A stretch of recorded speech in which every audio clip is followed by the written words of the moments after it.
The Death of Mother Nature by Samara Robinson. If a tree had a mouth to speak, they would only speak the truth. Truth in what pain that the outsiders cause, as their life ignite in flames. Flames that tame that fire of pain, but no revival would sustain. Mother gentle hands wipes away tears as they cascade down her face.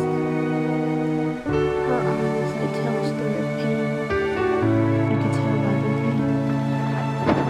She could no longer trust us as lightning cracks upon the sky, releasing her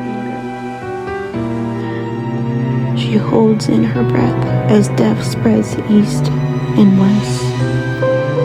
Death spreads east and west. We failed that test.